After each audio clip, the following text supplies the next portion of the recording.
Have you ever heard something through the static? Something that wasn't meant for human ears. They say the cold in Alaska can drive a man mad. But sometimes, it's not madness. Sometimes the signal is real, and it's calling you. Tonight, we follow a story buried in snow, in silence, in static. This is Dead Signal, a radio tower that never turned off, and what answered back. I was never supposed to be in Alaska. I was born in Tucson, raised on desert heat and dry winds. But after my brother died in a mountaineering accident, I moved north. Something about the isolation felt healing. I took a job as a radio technician for WNKR Fairbanks, a station barely anyone listened to anymore. We ran basic broadcasts, emergency alerts, weather updates. But WNKR had a forgotten backup tower, an old red steel beast, buried 63 miles northeast of Fairbanks. In winter, it looked like it stood on the edge of the world. They called it Red Echo. No one wanted to work there. Staff rotated quickly. People whispered about strange malfunctions, power loops, phantom frequencies, even mentions of sleepwalking and hallucinations. I didn't believe in any of that. Until I was assigned the winter shift there, alone. It started with minor glitches, receivers blinking without reason, signals bouncing back like echoes. Sometimes I'd speak into the transmitter and hear my own voice return, but changed. Slower, drawn out, like something else was repeating me. Then the whispers started. At 1:11 a.m. on December 4th, I heard my name, softly, from the static. Not over the headset, not in my mind.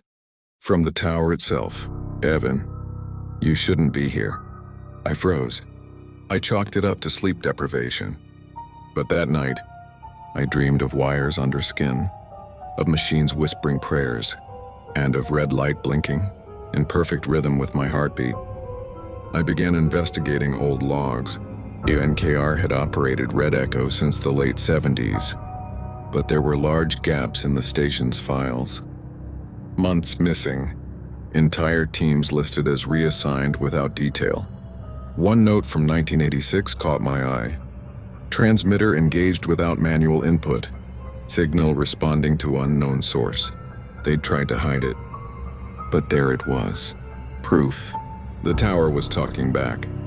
The deeper I dug, the weirder it got. One night, I connected an old analog reel-to-reel. Thought maybe the digital system was glitching. But the moment I pressed record, the tape began to distort. It twisted. Not just sound, but the magnetic field in the room. And then the lights blew. Darkness. Only the tower remained outside, blinking red against the snow. I heard footsteps on the roof. No ladder, no tracks. No way anyone could be up there. Just soft, slow walking. And then 3 sharp knocks on the metal above me. Then silence. I reported it to HQ. They dismissed it as snow shift or animal activity. But things escalated. I began waking up in strange positions, sitting upright, eyes wide open, frozen fingers still hovering over the console, like I'd fallen asleep mid-sentence. One night I woke with bloody palms. No memory. The console mic was active. Something had recorded over an hour of static, followed by whispering. And then, we remember the signal. We remember the ice. I couldn't eat, couldn't sleep, and yet I kept coming back. Something about the tower pulled me in, like a gravity. January 6th was the breaking point. The night was dead silent, sky full of stars, not a single wind gust. At 2:13 a.m., the system switched to relay mode on its own. That should have been impossible. Then the screen displayed a frequency I'd never seen before, 000.0. The monitors went black, and the air felt charged, like standing in the middle of a thunderstorm. Then came the voice. Not from any speaker, from inside the room. You are the vessel. You are the carrier. Broadcast us. I spun around. Nothing. But I could feel something. Something huge watching, from inside the snow, under the ground. The generator died. The power failed.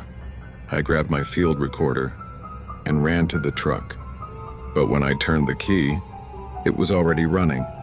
And the radio, it was on. Tuned to 000 FM. The voice played again. Clear this time. A calm, synthetic whisper. We were buried. You pulled us through. This tower is not yours. It is ours. And now, so are you. I blacked out. Woke up 10 hours later, miles away. No memory of driving. The truck's clock, 11:11 a.m. My fingernails, black with ash, and carved into the inside of my arm, like deep frostbite lines. Signal is alive. That was months ago. I quit. Left Alaska. Burned everything. But it followed me. I can't escape the frequency. It shows up on hotel TVs, on taxi radios, on my dreams. Everywhere I go, I hear it. That same voice. Repeat. Repeat.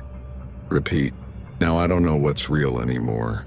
Because last night, my reflection didn't move, but it whispered, and it smiled. You've been listening to Dead Signal. They said it was just a tower. Just metal. Bolts. Wires. But what if it was a receiver? Not of sound, but of souls. If you ever hear a strange frequency in the middle of the night, don't answer. Don't respond.